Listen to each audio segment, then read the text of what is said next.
புதுமை பெண் திட்டத்தின் மூலம் கடந்த 2 ஆண்டுகளில் 4,81,075 மாணவிகள் பயன்பெற்றுள்ளதாக அமைச்சர் மா. சுப்பிரமணியன் தெரிவித்துள்ளார்.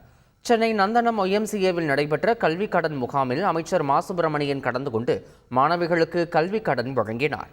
பின்னர் பேசிய அவர், கடந்த 9 மாதங்களில் 11,425 மாணவர்களுக்கு 928 கோடி ரூபாய் கல்வி கடனாக வழங்கப்பட்டுள்ளதாக தெரிவித்தார். அதேபோல கடந்த 2 ஆண்டுகளில் நான் முதல்வன் திட்டத்தில் 28,000 இளைஞர்கள் பயன்பெற்று இருப்பதாக அவர் தெரிவித்தார். ஈரோடு மாணிக்கம்பாளையத்தில் வள்ளி கும்மியாட்ட குழுவினரின் 93வது அரங்கேற்ற நிகழ்ச்சி நடைபெற்றது.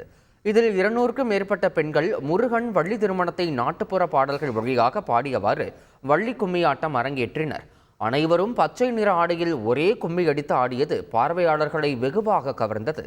மேற்கு மண்டலத்தில் பெரும் அளவில் உள்ள இந்த கலைக்கு அரசு அங்கீகாரம் அளிக்க வேண்டும் என கும்மியாட்ட குழுவினர் கோரிக்கை விடுத்துள்ளனர்.